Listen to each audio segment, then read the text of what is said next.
shit.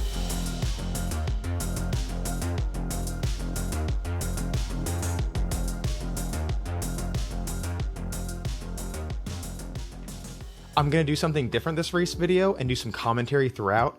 Usually I just post my race videos. It has no pre or post commentary. I like to let the race exist as it is, as it happened, but I feel like this one needs some explanation, especially because it was a pretty early DNF. As I was starting to edit this video, there are a lot of things that were going through my mind that I didn't vocalize during the race, so I think it'll be beneficial for you, the viewer, to let you know what was going on in my mind throughout the race and give you some insight on what it was like going from being very confident to a couple hours later DNFing. And I'm hoping this video and this commentary provides you a little bit of insight to help you out if you're facing that scenario. For an extremely brief background on this race, because I really want to get to it, I had just come off of 2 previous weeks of racing. 2 weeks before, I did Vero Beach Octopus Ultra 100 miler, which was a pretty tough race, one of the toughest I think that you can find in Florida. And the weekend before, I did Skunk Ape Night Run, which was an 18-mile run at night, as the name implies. And while it wasn't the hardest race, it wasn't exactly a great recovery weekend. Immolation is the type of race where you need to be 100% to complete it. I knew I wasn't going into this race 100%, but this was part of a series of races called the Summer Slam, so I really wanted to challenge myself and do the hardest version of each race each week. This race, Immolation, is a 24-hour race where you do a 3.2-mile loop every hour on the hour for 24 hours. After midnight or hour 12, they introduce random elimination rounds where the last runner to finish the loop is eliminated. So if you're out on the course after that 1 hour mark, you're eliminated regardless. The last person to finish that loop then gets informed, hey, you were the last finisher of that loop. You're out. So it can be pretty rough. If a runner survives all 24 laps, their total lap time for each of the 24 laps is added up at the end, and the runner with the lowest total time is declared the winner. If you're confused, that's okay. Just try to think of this race as a backyard ultra with a 24-hour time limit with random eliminations thrown in. And if you want any more information on the race, I've gone ahead and linked the ultra sign-up page in the video description below. Okay, that's enough talking for now. As I mentioned, I will be jumping back in from time to time, but let's get to that race.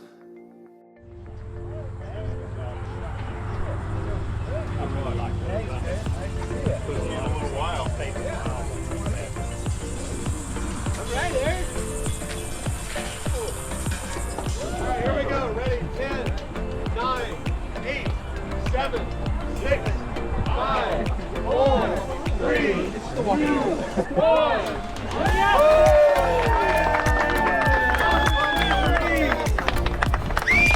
Yeah, get it. Have another one.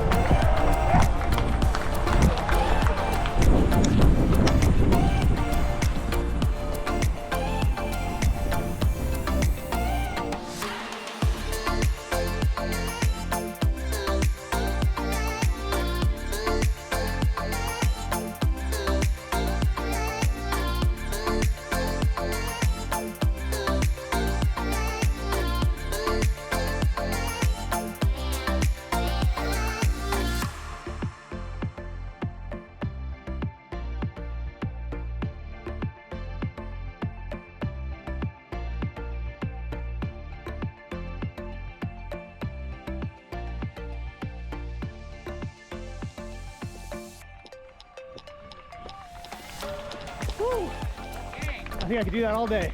One down, Mike Albert. I could do that all day. So I'm gonna have to do. Okay, loop number 1 done in a little under 40 minutes. Resting. For this race, I'm gonna try to document my deterioration, so my decay. So after this first loop, I'm actually feeling pretty confident. It's hot, but it's nice having this break. Been sitting here for about 10 minutes, cooling down, eating, getting some ice. So it's nice carrying light. Got everything set up. Got a whole series of tents set up. So it's man, it's gonna be a miserable day, but I'm happy that I'm here. I'm happy I'm running it, and yeah, happy that I'm about to head out for another loop, and we'll see how happy I am in a couple hours. So as you heard, I did do a 40-minute loop for my first loop. This gave me plenty of time to rest and recover. Having never done a backyard ultra before, I figured it was smart to get the loops done quick and then have as much time as possible to rest. I figured 20 minutes was a decent rest period, and not gonna lie, for the first 1, 2, 3 laps, this 20 minutes felt incredible. As the race went on, those rest periods, they felt less and less rejuvenating. So I think something that I could have improved upon right away was maybe doing a 45-minute or 50-minute loop, having a 10-minute rest, just getting to the essentials. I think I was expending more energy than I was recovering in those 20 minutes. Nevertheless, I got this first loop done, and you can tell in the video I'm very enthusiastic, I'm very pumped up, and I actually had very little doubt of me finishing the race at this point. There was still a bunch of unknowns, but I was still very positive, and man, I was excited to get out there for loop number 2.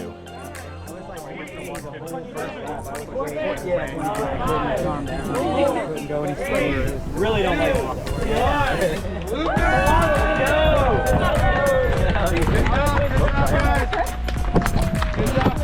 Feels like the start of the race all over again. I feel a little more tired than the start of the race, but I'm still feeling pretty good.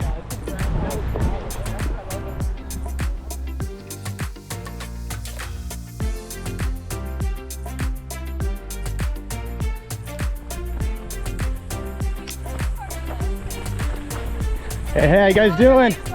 Doing pretty good, actually. You know what? Can I just dunk this in here? There we go. A little cold water. Ah.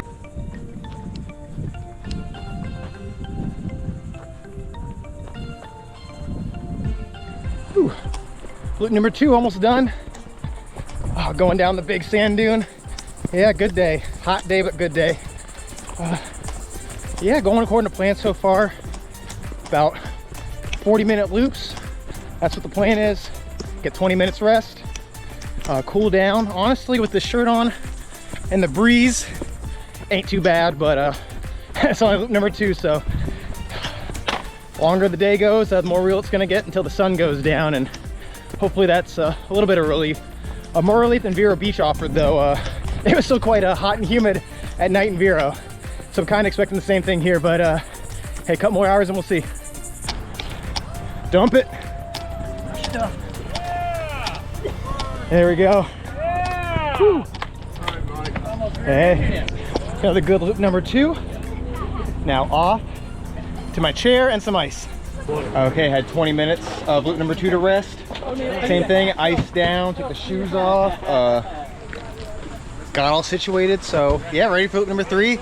Still feeling really good. Hopefully just keeping up a nice 40-minute loop pace and getting it done. So right now, going out, starting the next loop. 4, 3, 2, 1, up you go! It's less fun this time. It's gonna get less fun each time.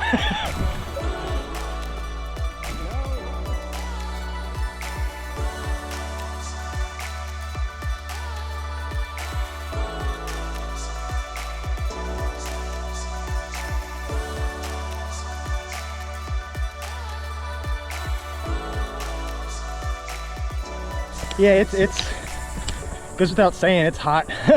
All these summer races are hot, but this one takes the cake. This sand is something else. Just keep the good pace. Going into the one jungle. It's actually on this course, the one jungle section. Unfortunately, no shade, but yeah, the humidity, it's like choking you. It's hard to breathe in this stuff, so I'm gonna keep this short and check back in at the main base area.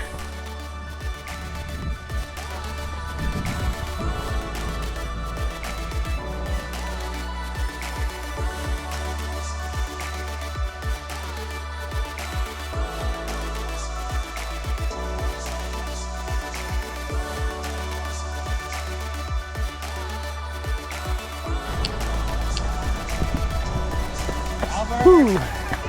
I'm just finding my stride. Woo, yeah. Loop 3 done, feeling good. Now to summer relaxation. Okay, next loop.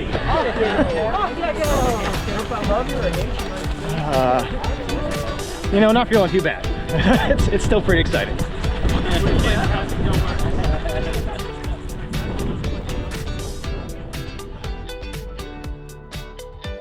On loop 4, I can already tell the uphills in the sand starting to really wear on my hamstrings. Digging up, and also going down too. The going down feels good, but that takes so much out of the hamstrings. So I'm gonna try to ease back on the downhills when I can, even though it feels good to go fast for a second. But a lot of the uphills, sand's not as deep, so you can actually get a good jog going up them. We'll see how that is in a few hours. I think I'm doing everything right so far for this race, so just gonna keep making this an eating and drinking contest with some sand involved. That's my goal this year. I'll check in probably back at the main area. It's hard to talk out here. Now here's where I think it started falling apart a little bit. I was still feeling confident, but I was feeling this deep soreness in my legs. And anyone that's done a major race, whether it be a 5K, 10K, marathon, ultra, there's this deep soreness that you feel almost down into your bones.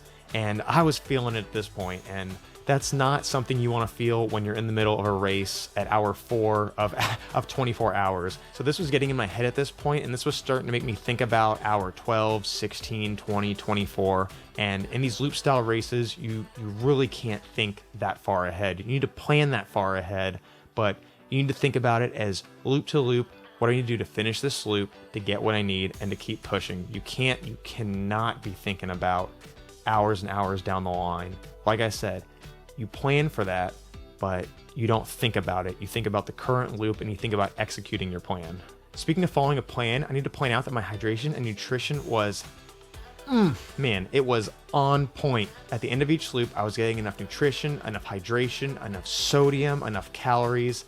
Even out on the loops, I was taking a gel, I was making sure I drink enough. So I was executing my plan perfectly at this point. I was doing everything I could have right. Even my pacing, that was going to plan. The plan may not have been the best plan, but I was still sticking to it at least.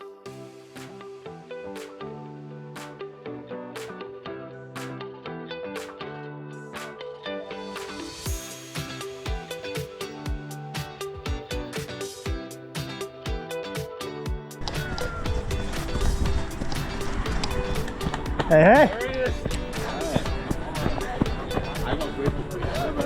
Woo! Another good loop. Still feeling good. Need some ice though.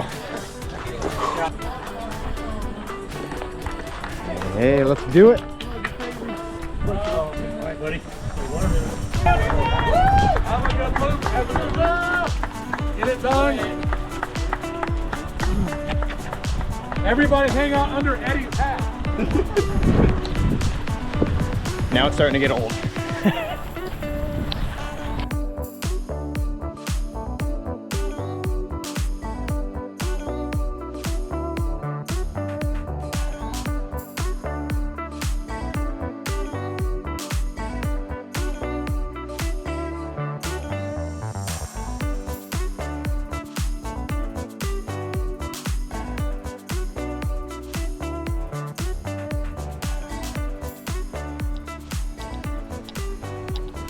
Alright.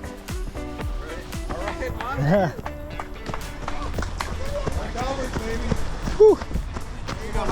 Hey, feeling pretty good.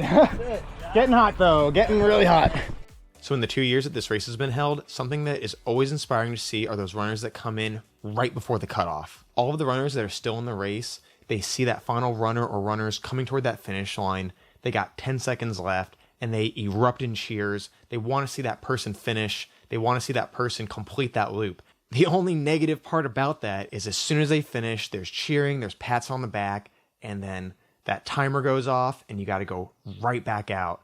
And in the 2 years I've been doing it, at least the runners I've seen, the ones that have come in with 5 seconds to spare, they rarely go back out. They got that loop done. They didn't want to end it on the course. They want to say they ended by completing one final loop. And it's inspiring because this race, it's a trident, but it's kind of a curved trident. So the prongs, they loop back around and you can just as easily walk back to the start line and not have to finish a loop if you know that it's not gonna be your day to keep on going. So to see a runner hit that last prong, know they can just walk back to the start. Instead, they go back, they trek the sand, and they want to cross that finish line one more time. That's amazing to see. It's always fun to see. And those runners, those are some of the toughest runners you'll see out there. Good job, good job. Let's do it again. That's an asshole. Let's go. Oh God, here we're going. Let's go again. Let's go go again. Yeah, it's sucking worse and worse each time. each time it's worse and worse. But I'm still out here. So is Matt Clapper over here, looking like an animal. Okay.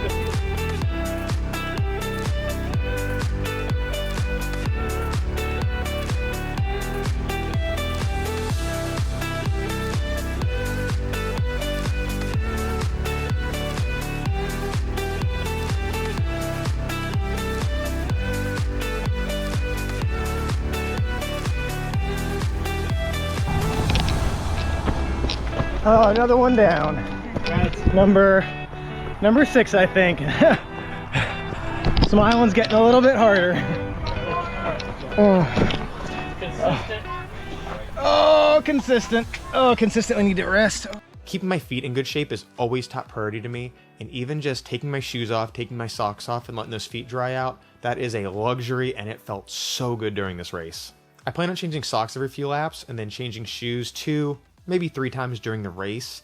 The real enemy out there isn't the sogginess, it isn't the sweat, it's the sand, it's the grime, it's that nasty stuff that gets into your shoes. That's what causes friction, that's what causes blisters. You can get by with wet, soggy feet for quite a while. I've done it for many, many miles and had great looking feet afterwards. It's when dirt, sand, grime, twigs, pebbles get in your shoe, you ignore it, and they chafe one part of your foot, they cause friction, they cause heat, and that blister forms, and you're pretty much screwed after that. So making sure that your feet are as dry as possible is great, but making sure that your socks, your shoes are clean, that is paramount. That is the best advice I could give you. Also, with so much sweat, cramping was kind of inevitable. You can keep up with your electrolytes as best as possible, but it's really hard to find that perfect balance, and it sometimes made tying my shoes quite a challenge after I took the shoes off and had to put them right back on. The chair I was using wasn't very breathable either, making me end up Sitting on my ass sweat sock.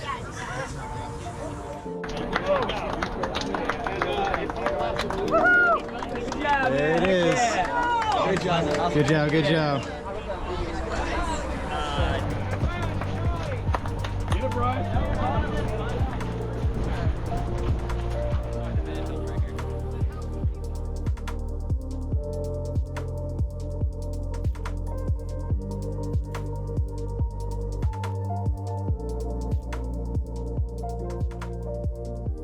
Okay, last stretch of arm 7. Feeling rough. Starting to daydream about hitting 12 hours, saying I did 12, and then packing it up. It's never good to daydream about that, but I mean, I'm 23 miles in. I mean, these intrusive thoughts always happen. It's just depends on how the next couple hours go once night comes. But you know, heat-wise, it's taking it out of me, but it's more the sand on the legs. Even if I didn't do a Vero Beach 2 weeks ago, I think I'd still be pretty feeling pretty sore right now. But yeah, just like a deep pain in my legs, deep soreness. So we're gonna keep trying to push through that, get to the nighttime, and see how that goes. I'll check in about 6-7 minutes when I'm back at the main hub area. Hey, cherry Coke sounds really good right now. That's what I'm gonna have. So I'll see you back there with my cherry Coke. It ain't getting easier.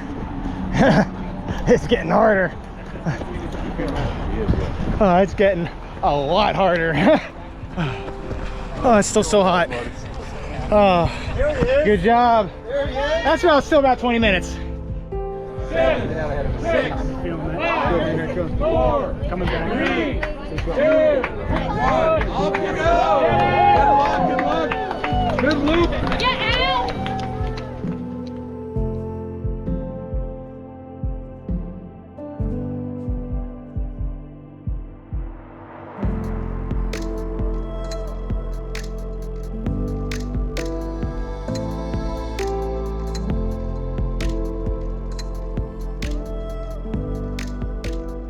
Coming up on a marathon.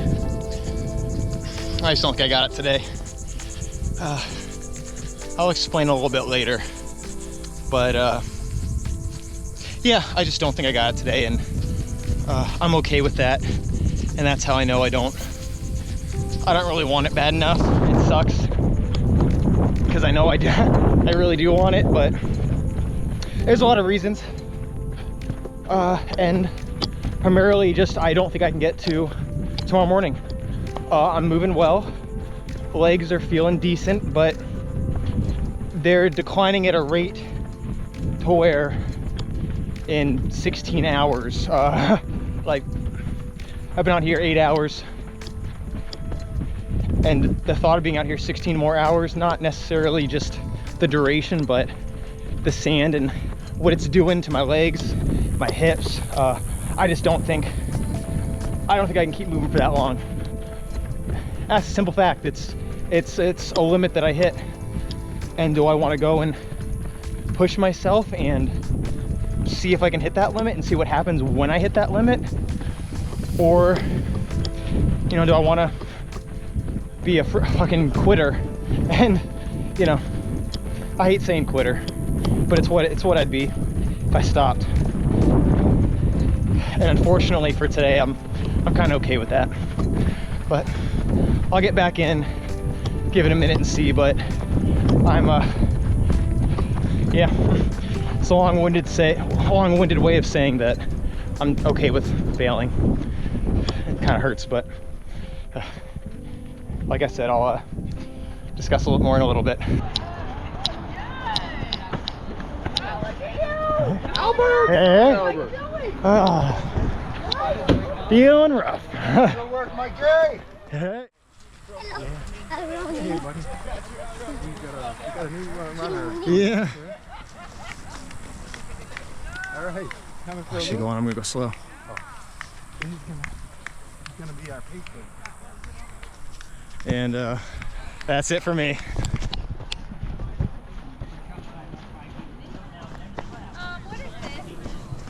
Calling it a day. And that was it. Going out, not with a bang, but with a whimper. So I ask you, did I do the right thing? Should I instead have gone out and tried to die on my shield and potentially rallied back and finished the race? Or did I make the right call by listening to the warning signs? What would you have done in the situation? I know this is sort of a rhetorical question. You weren't there in my shoes. You didn't know how I felt both physically and mentally, but it's something that you got to ask yourself when you're on these races. I even asked it in my video. How bad do I want it? Apparently I didn't want it that bad. Or maybe I did, and I just wanted to be healthy and start training and start focusing on that next big thing right away. Could I finish this race? I've asked myself that over and over the past few weeks, and the longer and longer time goes on from the race, the more that answer is yes. But I'm looking back on the race, not with 2020 vision, but with the vision I have now of training for the last couple weeks, of recovering, of how I feel, of being hungry for a finish, for a buckle, for a YouTube video that I can finish. I don't look back on it thinking about the pain in my legs, the mental anguish. Man, these 100-milers, these races, they take a lot out of you. I got done with Vero Beach 2 weeks prior, and I was sitting talking to my wife, and I started crying a little bit, reminiscing about it, because it was such a painful race. That you go through a lot physically, but mentally, just it can be a slog out there. And so to have a 2-week turnaround and do a race that's asking even more of me for another 24 hours, that was really affecting me mentally too. And maybe that mental side was affecting me physically. Maybe physically, I just wasn't where I needed to be. And that's another thing. I still can't figure out what's a harder truth to face. Did I give up because mentally I wasn't prepared? Or could I not do it because physically I was incapable? I had trained for these series of races harder than anything I've ever done in my life, and I still came up short. But in failure, I find new inspiration. I've only been running ultras. I've only been running seriously for 2 years. Ultra running is both literally and metaphorically a long game. It's something that you need to build up to. Your body needs to build up tolerance to all the abuse you put it through. Your aerobic system, your anaerobic system need to increase. Because I've only been running for 2 years, I have a lot to look forward to. Am I gonna, win UTMB and beat Jim Walmsley's time? Am I gonna ever race as good as Courtney DeWalter? I don't think so. But I think there is a niche for me. I think in a couple years, I'm gonna be doing some pretty incredible stuff. I can't wait to continue training, continue making these videos, and continue bringing you guys these adventures, hopefully inspiring you guys to come out to partake in some of these adventures. I love making these videos. I love sharing the little tidbits of knowledge. Hopefully it helps. Sometimes, especially after DNF, it feels like the blind leading the blind. So I hope that you guys are finding benefit out of these videos, at the very least entertainment value. But I do this for you guys. This is so much fun to do. Like I said, I can't wait to keep training, bringing you these adventures. And as always, I can't wait to see you do something amazing. And I can't wait to see us go out there and kick some ass.